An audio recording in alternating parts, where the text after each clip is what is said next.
Hello, everyone. It looks like we're live. Thank you so much for joining me at this chat with Izabella Kaminska, where we're not going to talk about geopolitics or stable coins or the recent end to the war in the Gulf. We're not going to talk about any of the big picture issues that both Izabella and I focus on. Rather, today we're going to talk to Izabella about how she does what she does and why. Now, if any of you have been steeped in finance for any length of time, Izabella is no doubt a household name.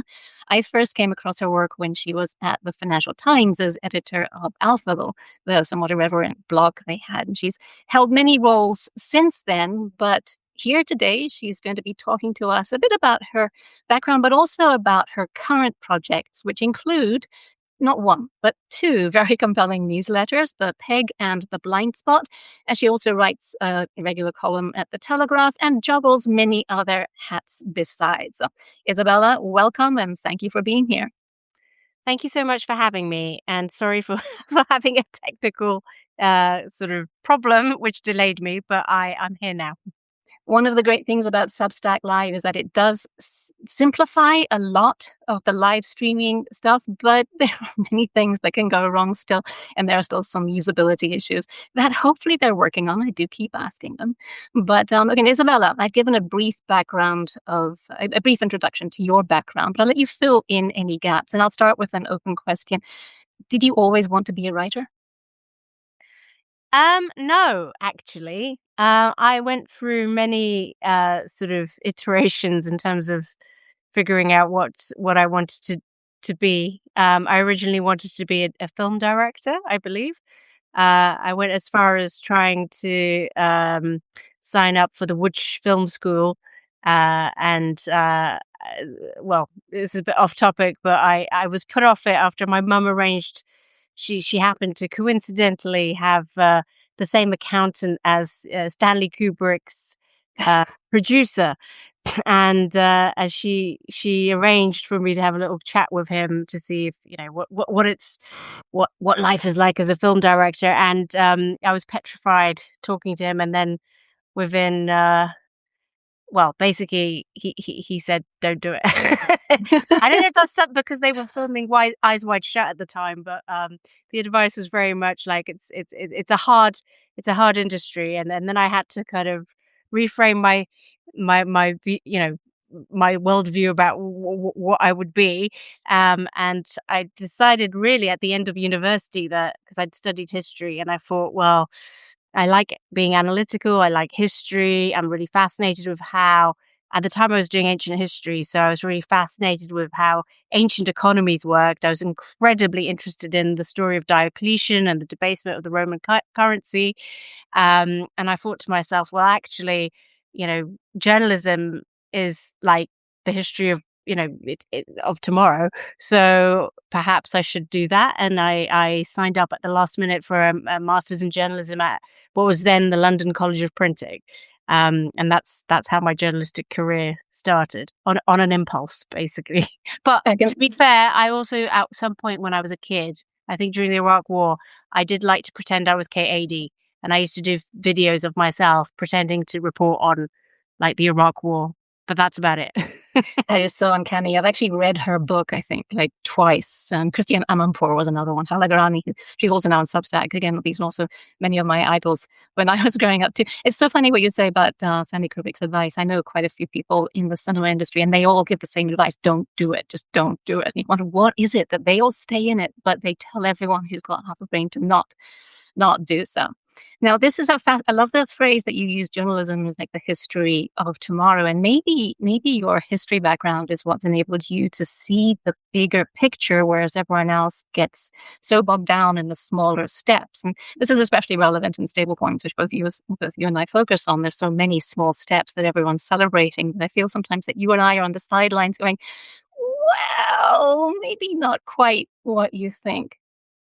Yeah, I definitely think I approach journalism from a far more analytical perspective, and the history background helps on that, and also in terms of looking at things from a systems perspective, and because I specialized in ancient history, I think that's what that's what sort of gave me the grounding to be able to do that. Because when you study like ancient Rome or ancient Greece or the ancient Egyptians, it's a sort of primitive economy, but as a result, you really understand like how the variables interoperate and how they influence each other. It's a bit it's a bit like the game Civilization, right? And so if you like the game Civilization, I think you have a sort of base understanding. Whereas if you don't approach it from that perspective, there's so much complexity in the modern world that you get lost, I think, in the weeds.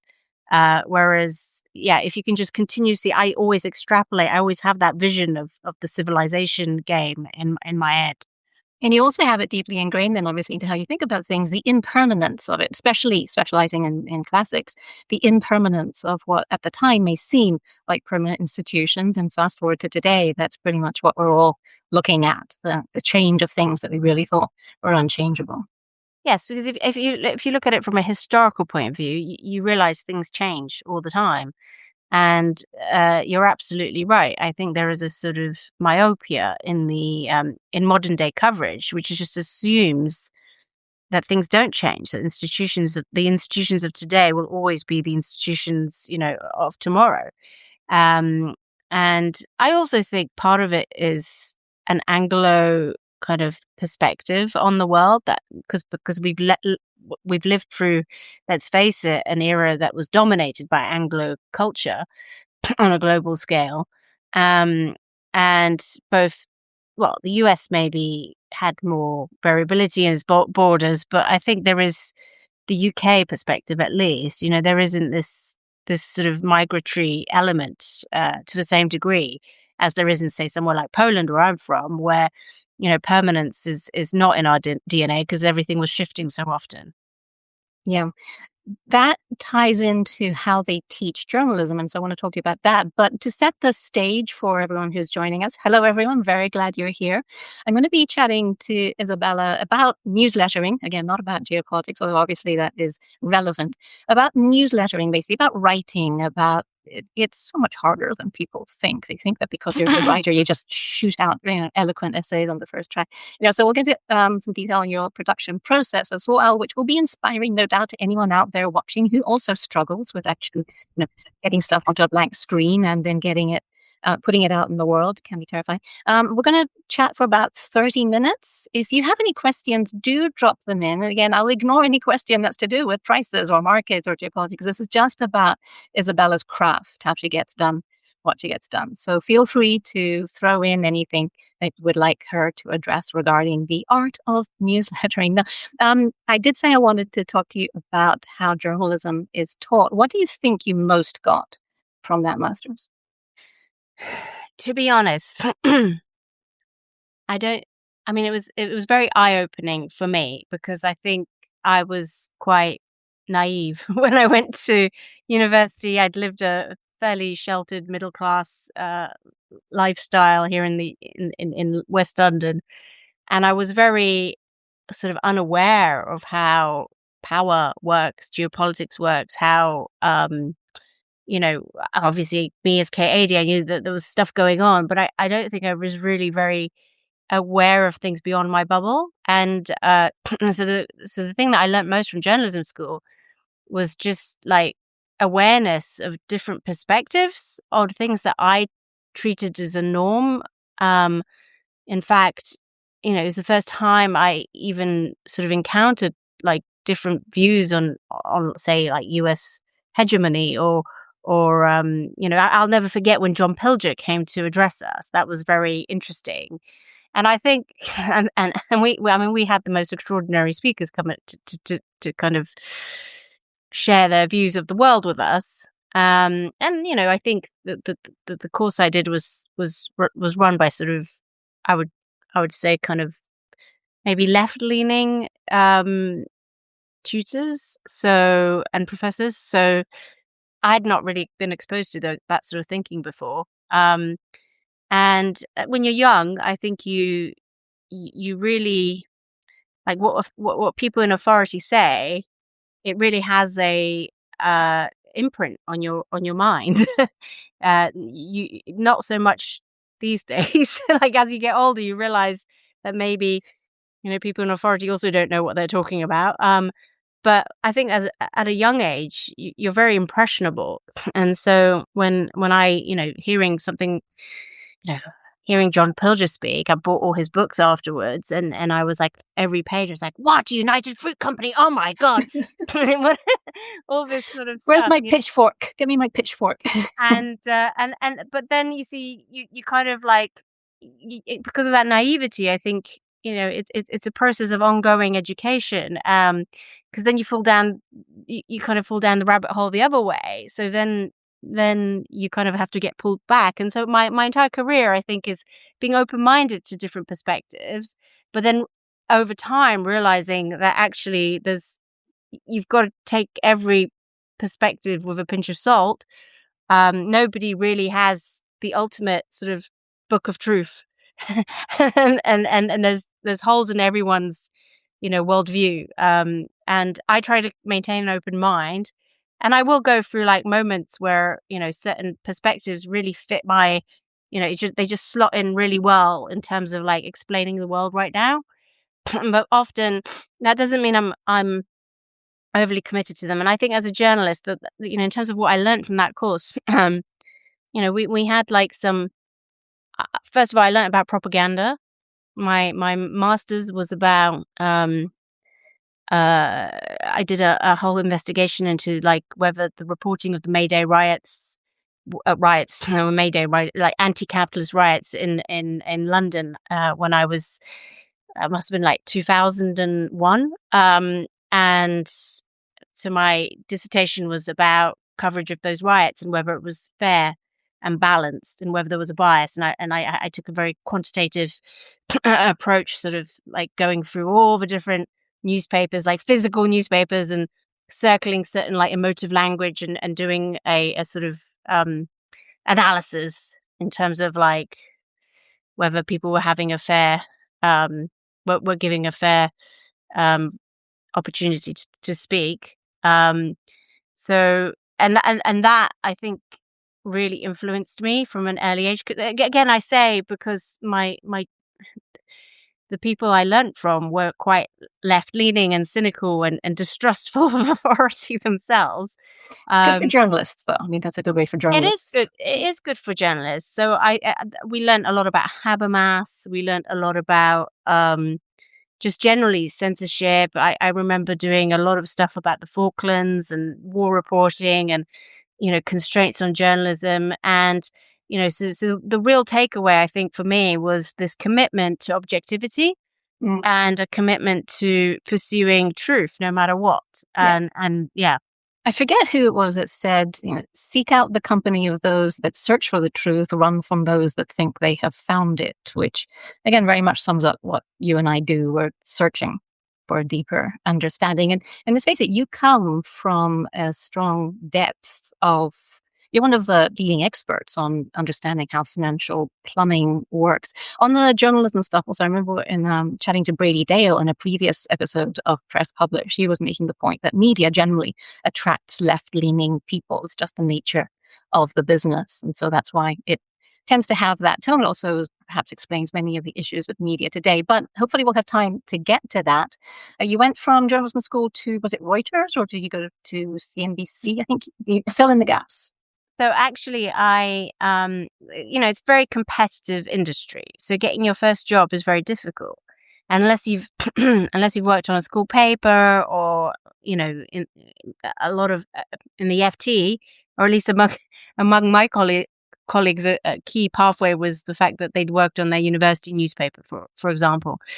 I'd never done that because I didn't know I wanted to be a journalist until I literally had like 1 month to go on my journalism on my ancient history degree, and then was like, what am I going to do? So I didn't have that experience. So I did, through my master's, a lot of placements with local news. I wanted to do it with local news because I thought that was a good way. Again, I'm very interested in like Detail.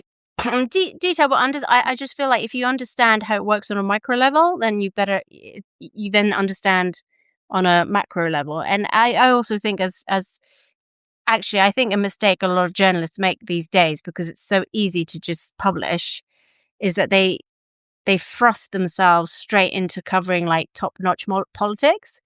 And so the old traditional pathway to journalism, which often went via like local journalism, is completely missed very often. And actually, that's a really important place to cut your teeth. And I did like placements at the Ealing Gazette. I went to the Yorkshire Evening Post for a bit. And then my first proper job was in Warsaw, on the Warsaw Business Journal, where again, I was, doing the kind of mucky reporting of calling up, cold calling, all the really horrific stuff that I actually hate doing, but not knowing where the story is. And from that, I ended up going to Azerbaijan for another like weird little posting for an English language paper, because I just wanted to use my at the time relatively okay Russian. It's since deteriorated. And I was obsessed with like the track, like no surprise if you follow my writing, you'll know that I am very focused on that sort of transition period of between communism and capitalism, and in the former Soviet Union. So I ended up in Azerbaijan for a year, and just as an excuse, I just wanted to know, I wanted to understand what was going on. That was incredibly enlightening. I think I learned a lot. And that's when that's when I realized I need money. And the big player in Azerbaijan at the time was BP. And whilst I didn't get a job through my links there, when I got back to London, I'd had a lot of experience covering BP in Azerbaijan, and I applied they were advertising for internal um, editor role for their internal magazine. So I ended up at BP doing corporate reporting for about a year and a half, which I'm really glad I did because it gave me a different perspective. But it wasn't for me, because it was ultimately corporate, internal. It wasn't the sort of truth-seeking stuff that I was after.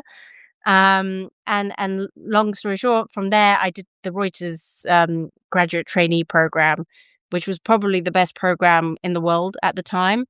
A 1-year course, and it was, based on this idea of a fake country called Manchukistan, and we had like a simulation, like continuous simulation, like we were living in a simulated reality covering this fake country called Manchukistan for about 3 months, ongoing really. And we'd come in every day, and you never knew which fake kind of finance minister would pop in. and like all the different like heads of desks and reporters and editors would often come into role play. Anyway, the plot line was simply that Manchukistan was like a transition economy, and it was collapsing, and it really taught me, what you have to look at. And, we'd be following the finance minister, like the fake finance minister, telling us stuff. And then this was manual, analog. And then on a whiteboard down the corridor, like the instructor would start showing how the dollar was, or like the local currency of Manchukistan, I think it was a manchuk, was collapsing. And then to check if we'd noticed that there was a stock market reaction. And so it was very cool. It was like a game, the gamification of it all. And then we did our stints on all the different Reuters desks. And actually one of the first Reuters desks I was positioned on was the commodities desk covering gold. And that's when I got exposed to kind of, like the few weeks I was there was the week that they were launching the gold ETF for the first time, GLD. Anyway, so for the rest from there on is kind of like mainstream history, but also fascinating how the different threads of those early days sort of led into not just what you were doing at Alphaville, but also what you're focusing on now. And I do want to get into like how you do what you do, but give viewers who aren't familiar with your newsletters a brief background of why. I know the blind spot you were working on for quite some time. I remember years ago, I forget even how many years ago, joining some of your, I think it was Discord meetings. They were like the social event of the week. They were so much fun. Oh, well, that's really kind. So basically, long way around, I went, from Reuters, I went to Platts, where I did a bunch of stuff on natural gas and renewables. Then I went to CNBC, And CNBC, I was 3 years producing, so I got experience doing TV production. And then from CNBC, because I didn't really like TV, I somehow I was a really avid reader of FT Alphaville, and I was just a nerd. I just read, it was the financial crisis, and I was reading like Sam Jones and Tracy. I think Tracy was there, and Paul Murphy and Neil Hume. I was just obsessed with what they were writing. And then I saw that they were advertising for a role, and I thought, why not? I'll apply. I doubt What do you got to lose? Right? get it. And through some miracle, Paul Murphy decided to hire me. It was a funny interview because he basically just asked 3 questions. One was like, "Do you know what an RSS reader is?" The other one was like, "Who's Black Scholes?" And then the third one was like some, I can't remember. It was some sort of like obscure derivative. And I happen to know the answer to all 3 of them. And then there were other interviews. It wasn't just like that, but and then the rest was history. But everything. Paul Murphy is a genius. I learned so much from him, and especially because I was at the FT during that key transition from print to digital, and Paul had come from the Guardian, and he was just a genius in terms of like managing a digital blog, and he really understood like the vibe of that era and the blogosphere, and how we were operating on a completely different level to the rest of the FT. We were like I sometimes like a secret cell within the FT that most of the rest of the FT didn't even know about, but the subversive finance gang. industry did. And the key lessons I learned from Paul were, consistency. That was one of his big things. Is like you've got to be consistent. You have to publish at the same time every day. And then, conversational tone, and he really understood that the blogosphere was very different to conventional news, where conventional, like all my life, I had been told to sum up a story in 600 words. Whereas Paul was like, well, I think the type of story, it really depended what it was. There were some stories that really did only justify 600 words, and he was great at it. He would like, he could. Paul has an amazing way with words. He's very funny, and he's hugely witty, and he can sort of turn a story around with just throwaway comments, and it just tells. It's amazing. And then we also specialized in sort of integrating images in a way that no one had really done as a journalist before. Yeah. And screenshots, and this was memes as well. I think that memes. was the first I saw, and again the FT as well, which was like uber conservative. You guys were, and you had jokes, and you also did meetups as well, which ties into something else I want to bring into in the whole newslettering thing. But let's fast forward because again, Sorry. focus everyone's time. The Blind Spot was your first newsletter under your independent banner, and then explain how the Peg emerged. So it's actually the result of many mistakes and a learning curve in my own right. So when I left the FT, I left largely because that sort of Wild West period of blogging had come to an end. I was editor, but increasingly it was not what it used to be. It was now very much integrated into the FT proper. We didn't have the same spontaneity, the same scale of autonomy as we used to, right? And I felt the system needed a kind of off the books Alphaville. And I tried to do that with the Blind Spot. And frankly, and I invested a lot of time and money in developing it. And it's hard because I think, my learning curves from my learning points or whatever, my lessons are that for journalists, it's very difficult to be an entrepreneur because there's a natural conflict, and going around asking for investment is like the worst thing you can do as a journalist. You don't want to be, under anybody's thumb. So it was very important to me to be like fully in control of what I was doing. But of course, that makes it very difficult to scale. And there's only one of me. And I was, I'd come from operating with a team of up to 8 people.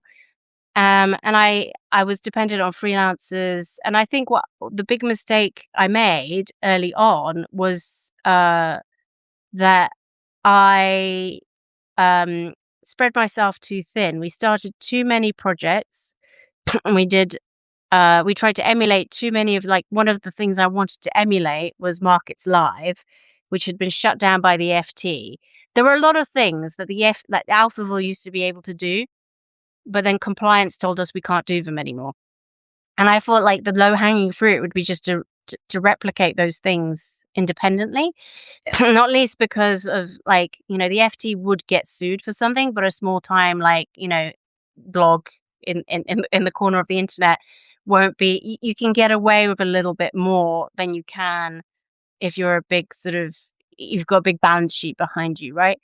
So, and increasingly, all these social media tools, we had tried during the crisis to run Telegram chats and Space or whatever, what was the Clubhouse thing, and every time it got any traction, the lawyers had come in and said, "Well, no, we can't let you just, it's too dangerous from a libel perspective."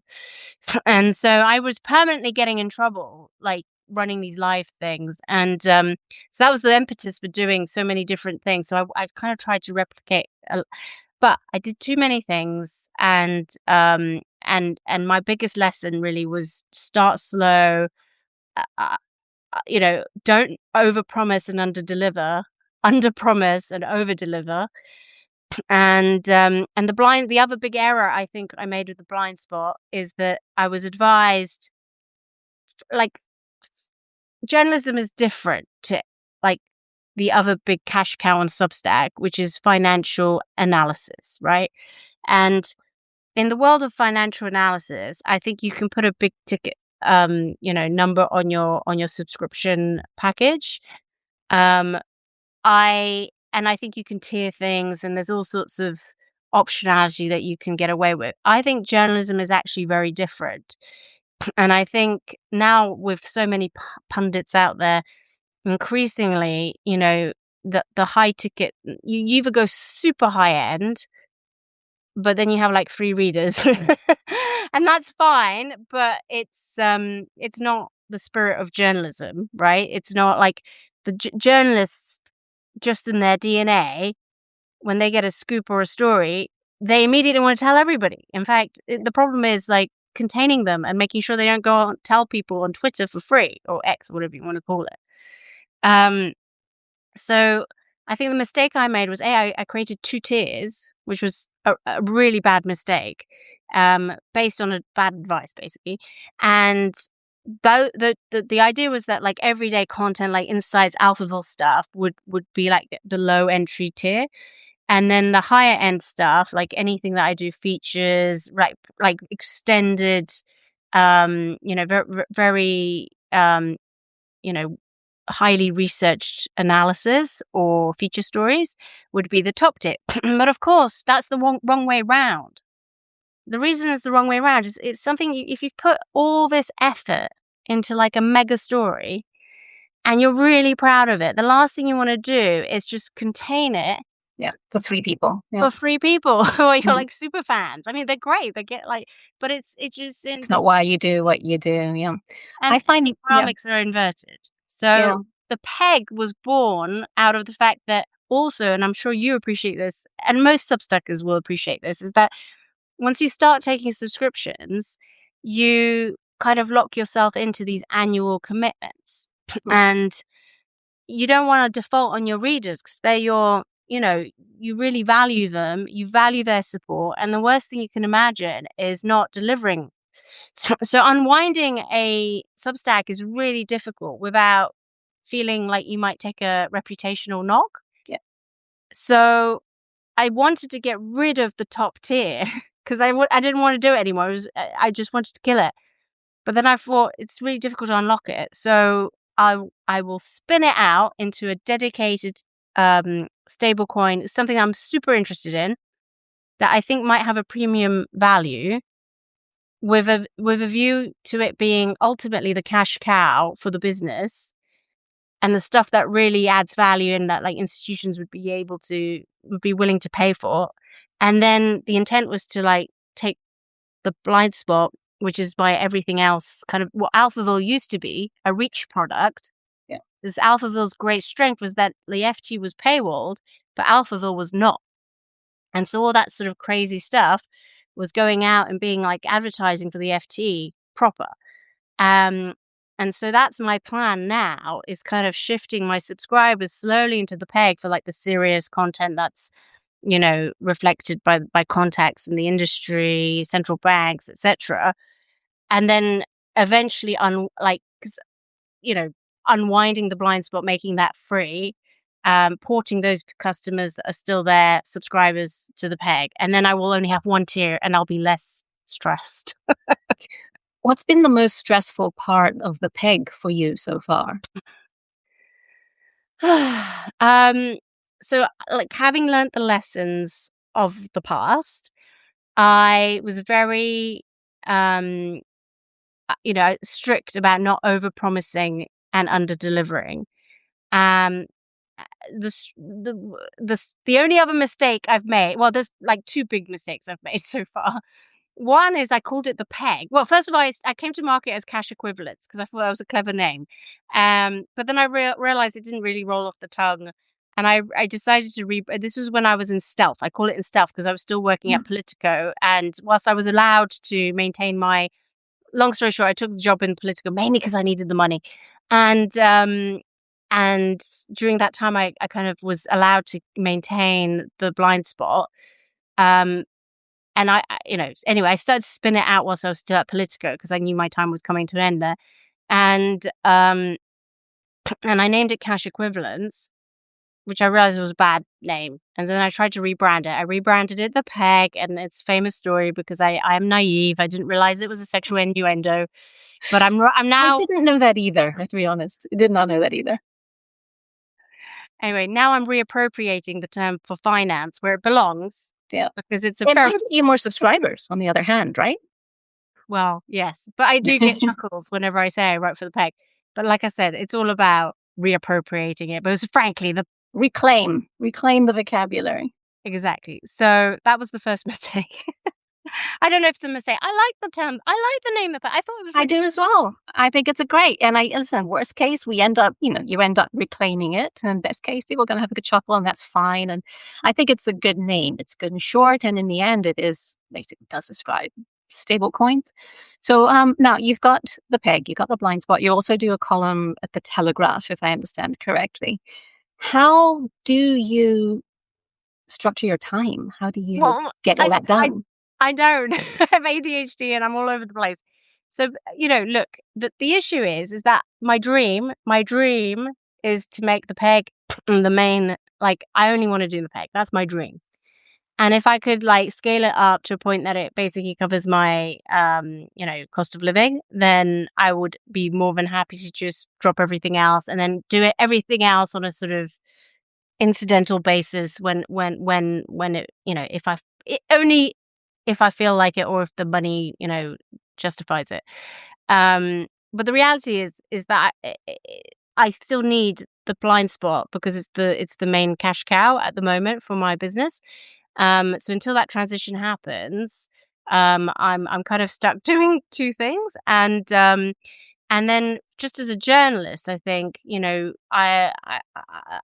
I've taken on, for the time being, so I'm writing columns for the Telegraph now, and I feel that's very useful for me because until I establish a brand, reality is that phoning and saying you're from the Peg is not the same as phoning and saying you're from the Telegraph. And that's the reality of it, is that it's quite useful to still have a some sort of connection to a mainstream brand. Yeah. Even if you have a good reputation in the industry, it's always very helpful. Yeah, and the PR people, you're on their lists when you're with a mainstream brand, and that does bring some interesting interview opportunities. I used to write an opinion column, a weekly column for American Banker until a few months ago, and my inbox was always flooded with PR requests, and some of which were very interesting. But since I don't do that anymore, I don't get the PR requests. Well, exactly. You fall off people's email lists, and I'm trying to ensure that all my. eh, To be honest, it's a good discipline to try and use your personal email, even if you're at a major brand, because one of the tragedies of my life is Mm. leaving the FT and losing my archive. Yep. I really feel like there should be a GDPR Yes, all element that your allows me to contacts. Take your contacts with you. get my information back Yeah, because when I left CoinDesk, I spent so long copying all the emails I wanted to keep. It took me like a week. It was incredible. So now, I want to talk a bit about because you've got 3 sites now where you give your opinions, and your articles are always beautifully structured, very readable, and original. One of the many things always admired about your work is that you are an independent thinker. No one can say otherwise. You always have been. How do you sit down in front of that blank screen and produce an article? What's the process? So thank you very much. That's very kind of you to say that. I think my process is mysterious and impossible to kind of describe, because it can be structured, or it can be completely chaotic, or it can be like based on an insight that comes to me like a flash of lightning, or it can be drawn out and laborious, and there are many columns I write, not recently actually, but like in my life, where to be honest, if you have a weekly column, I don't think people appreciate. People go, "Oh, so great, you're a columnist. You get to opine and say whatever you want." The reality is having an original idea once a week is really difficult. And difficult and painful because I don't know about you, but even at my advanced age, I'm just terrified that everyone will find out that I don't actually know what I'm talking about. Yeah, well, that is the story of my life. But it is just very difficult to be, to have an original idea every week. Mm. And so when you're stuck in the doldrums, it can be very painful. And then, so when I first became a columnist at the FT, Lucy Calloway sat me down and gave me some great tips. And one of her best tips, and I always try to remember this, is don't overcomplicate your arguments. If you find that you're writing a column and you're starting to move in a tangent, or starting to kind of address a different point that is related but not that related, just leave it. Yeah. Put it in a box and keep it, because you'll have a week where you're like, I can revisit that element that I never wrote about, but which was related, but it can be a standalone in its own way. Yeah. And I thought that was very good advice. And the other bit of advice is a really solid column. And I'm afraid I don't think I'm a very good writer at all. And I think, I listen to these, bits of this advice kind of percolates in my brain, but I often don't implement it myself. So I feel a bit of a con person, sharing this, but I do think it's good advice. And the advice is, tell the reader what you're going to tell them, Mm-hmm. then tell them what it is, and then remind the reader what you've What just you told them. Yeah. And it's really, and it sounds so patronizing and ridiculous, but actually good writing is very much about distilling the heart of, and especially for a column, distilling the heart of an argument. And because I am ADHD, and because I work on a kind of incredibly systems basis level, rather, I find that very hard. So and when I'm let loose without an editor, I can just go, and I have to continuously kind of reel myself back. So the biggest, discipline, I think, is telling yourself, constrain yourself. Don't overcomplicate it, because if you write more than 10,000, more than 2,000 words, frankly, the chances of anyone still reading it at the end are very small. B, if you're going to go long, you need you need really solid, it needs to be a really good piece of work. I personally quite like reading stream of consciousness stuff, like especially when it's from a smart person. So I do give myself an exemption for the occasional stream of consciousness piece, because I personally quite like it. But I think it has, like, Paul Murphy's rule was like, 90% structured, 1%, like 10%. Don't let yourself go down that road more than 10% of the time. But also don't be too formulaic. I struggled with that for a very long time. Again, I've never been a journalist, but I got thrust into that world, and I love writing. But I was so focusing on just doing the right structure, tight structure. Tell them. I had great structure, and it was stressful when I started writing for myself on this. I had to talk myself, work up the confidence to just sometimes say stupid things that you're not even confident. I'll be yourself a whole lot more, and then it just got less stressful when you do drop the whole structure thing. And as you inferred or implied earlier, newslettering lets you do that. You work for yourself. You're not going to get sued. You're not being judged by anyone else's standards. And people subscribe to your work because of you. But you're at risk of going feral. Yes, there's also that. And I think and especially the more, the more independent you get, the more used to being independent you are, I think you that feral element sort of is like constantly stalking you, and you have to be very conscious of keeping it in a box.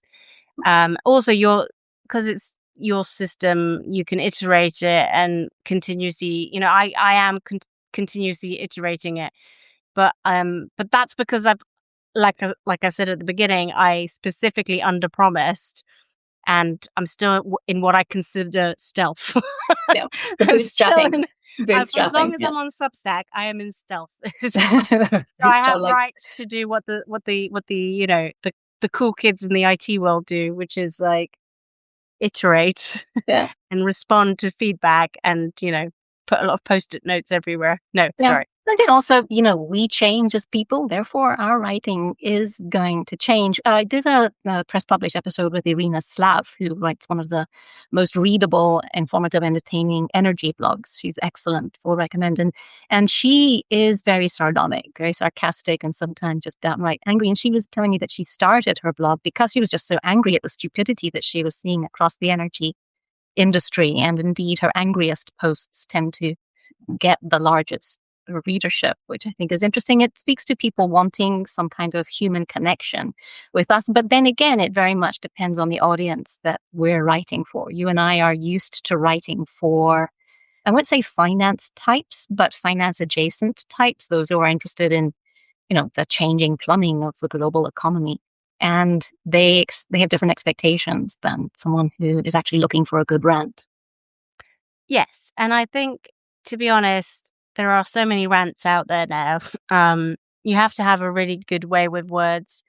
And, there are different types of journalists. And I would say roughly there are 3 types of journalists, or you might even say writers. One is, the writer who excels because they just are beautiful writers.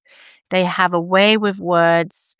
They have the cadence. They just know how to articulate complexity in a very direct and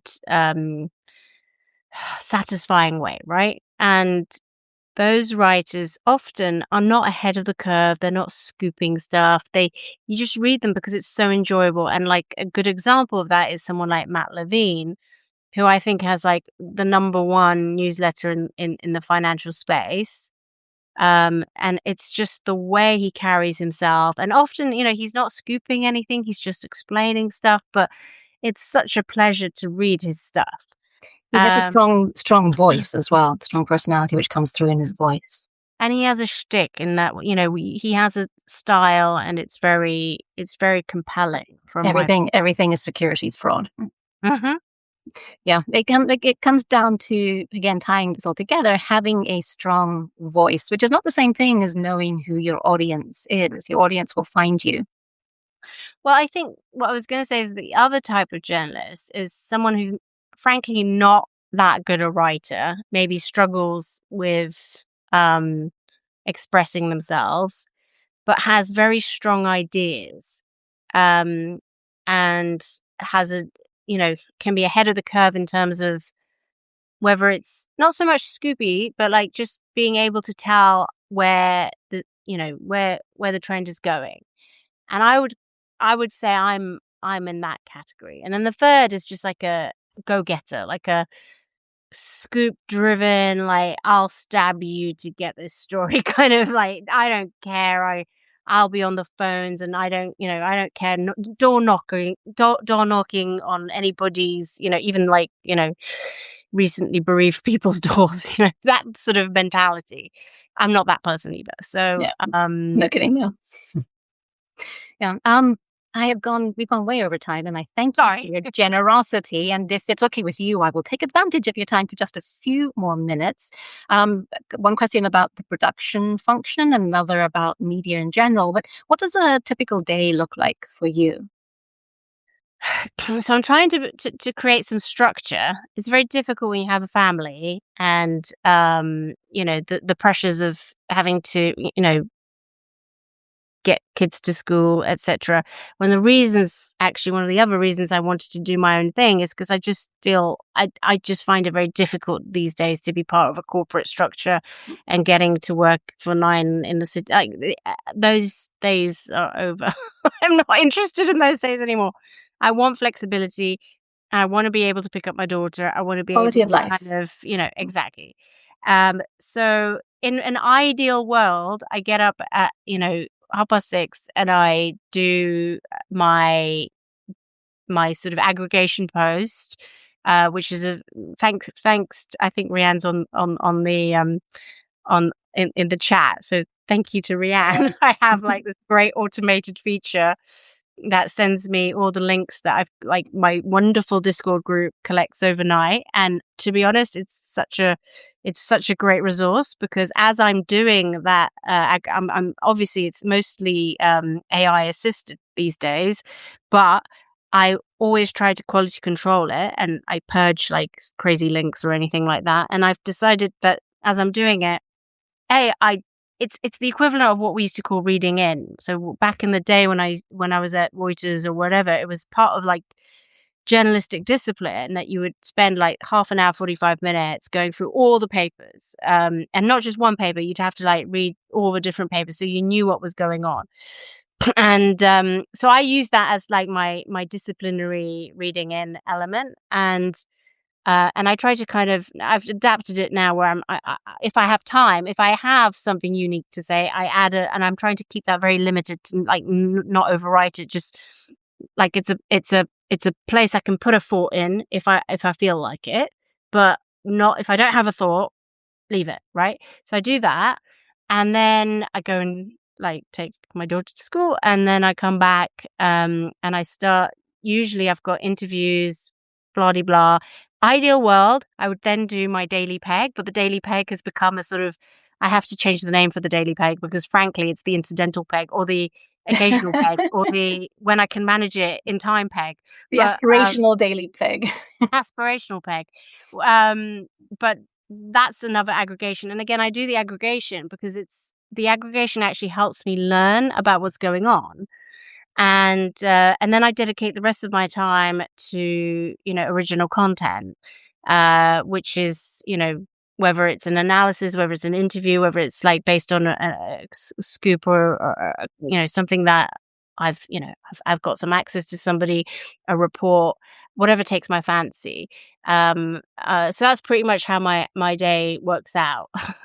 And I'm trying very hard, like in the early days of when I was doing Politico and The Blind Spot, I was working perhaps sometimes 7 days a week. And it was, I basically nearly had a breakdown because of it. So I'm now very occasionally do like after 6 p.m., but I try really hard. I try to kind of nip that voice in my head that says, you really should finish this today. I'm like, no, just leave it till tomorrow. So Yeah, that's why people, if you're disappointed that the frequency of content is low, it's quality because matters. quality Quality matters. matters, and I'm Yeah. putting quality before quantity.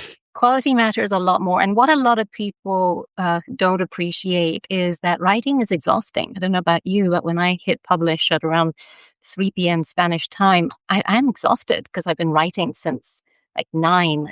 It's a sitting down job. Sometimes you stand up to get the circulation going, but it is exhausting. It's It mentally. is exhausting. Yeah. And what I would say is, like, having been at Politico, which is chiefly a newsletter business, the guys who write playbook every day, I mean, I don't know how they do it. Like the amount of, because like a newsletter, especially when it's like processing a lot of information, but you also have to be clever. You also have to, like, make puns. I mean, those guys who do the playbook newsletters at Politico, I'm in awe of their drive and their capacity to do that every day, because it becomes very laborious. And for the most part, they share the newsletter nowadays because it is so laborious.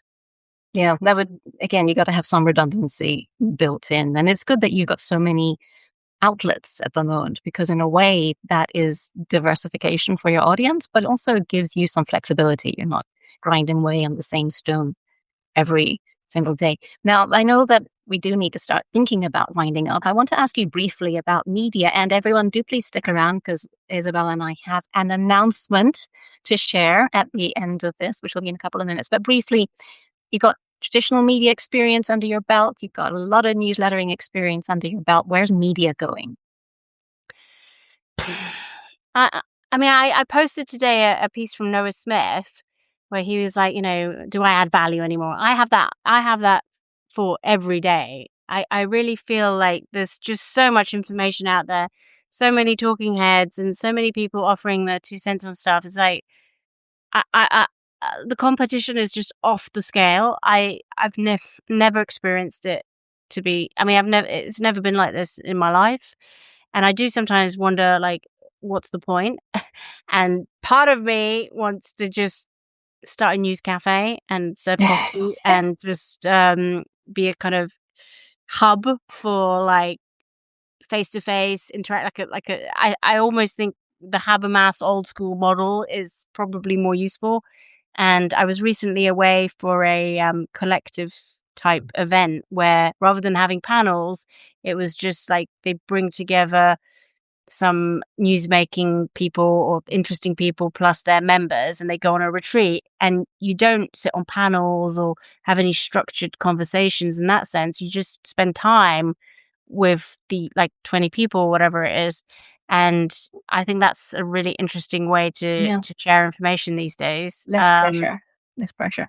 You've always been good at that also, and bringing people together. I mean, at the Alphaville did some events, if you were involved in those. And again, I remember your blind spot gatherings. They were fun. It's a community, everyone nerding out together, because again, those nerds need to stick together. And you've done this recently in the UK as well. You've brought people together to discuss this IRL.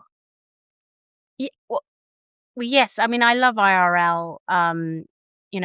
I think it's very important to know your readers, and it's nice to have events. And I like to do quirky stuff. And we went last year to Berlin to the former NSA listening station, and we had a great event up there. We've been, where else have we been? Oh God, we've done lots of quirky things. Um, the cherry on the cake last year was going to see the Scorpions with Dario, my former colleague. Well, he's still working for me. He's just taking some time out, but he'll be back. So we do. I like quirky things, and I think the future is going to be more about Hmm. doing sort of maybe performative journalism. Maybe you could call it that. Yeah. Or some element of it in real life, or maybe even sort of tangible pamphleteering of some variety. I don't know.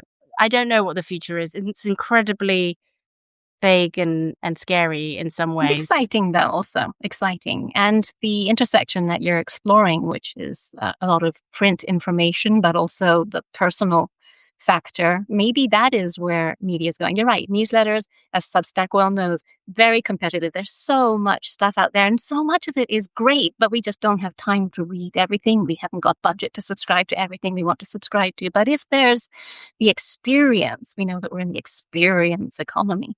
Maybe this is part of where media is going. But we do need to start winding up. I could talk to you about media and newslettering all day, and I'm sure our viewers have also appreciated your insights on this. I'm sure, reach out to Izabella on Substack. I'm sure she'd be happy to answer any questions. Do check out her newsletters. Give her a subscribe. Worth it. Seriously.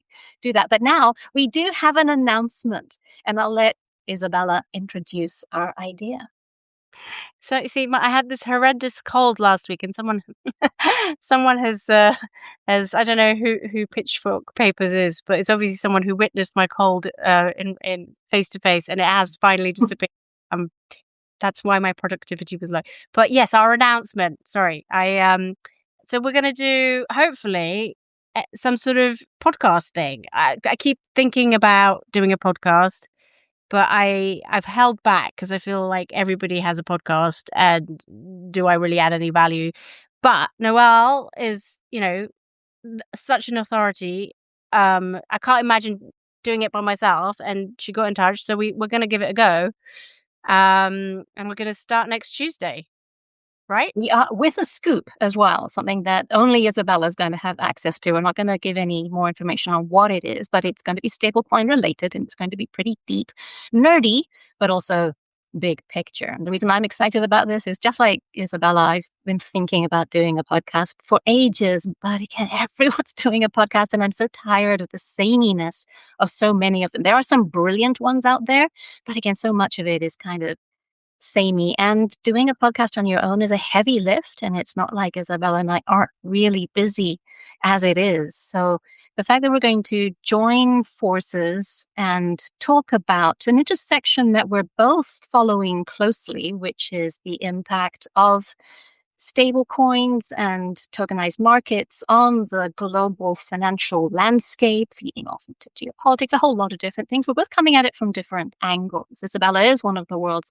foremost experts on traditional financial plumbing. She will have forgotten more than I will ever know about that. And I bring the crypto background to it, but we're both interested in the bigger picture shifts. And hopefully between the two of us, we'll be able to help all of you and a broader audience understand that this matters. It matters now more than ever.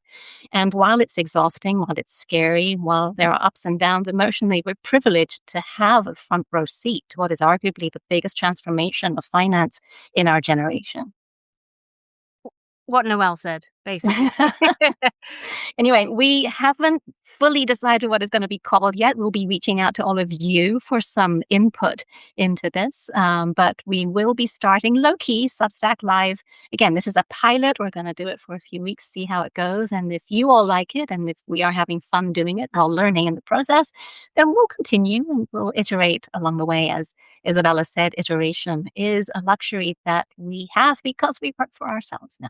So, keep an eye open on our respective newsletters. We'll be letting you know more about the timing. Do come and join us. It's going to be interesting. Exactly that. So thank you so much for having me, Noelle. And thank you so much. We have so much more to talk about. We will thank you, everyone who joined us. Really, really appreciate it. And see you all very soon. Have a nice Friday and weekend. Happy Friday. Father's Day. Take care. Bye-bye. Bye.